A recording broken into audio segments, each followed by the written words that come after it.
I pored toga što volim da delim lepe momente i lepe poglede iz prirode ili ovdje kod mene urbane džungle, namera da napravim ovaj profil na srpskom mi je da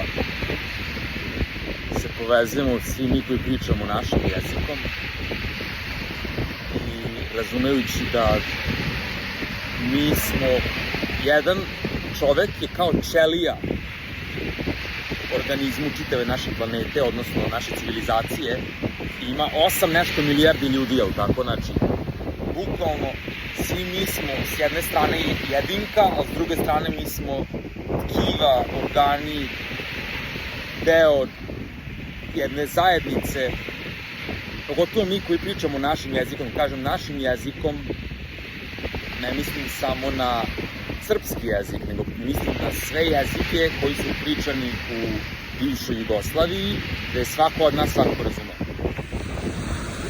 I ja znam da mnogima od vas izgleda kao da je meni lako. Jeste mi je sad lako, ali ja sam radio da bi sebe doveo u ovu poziciju.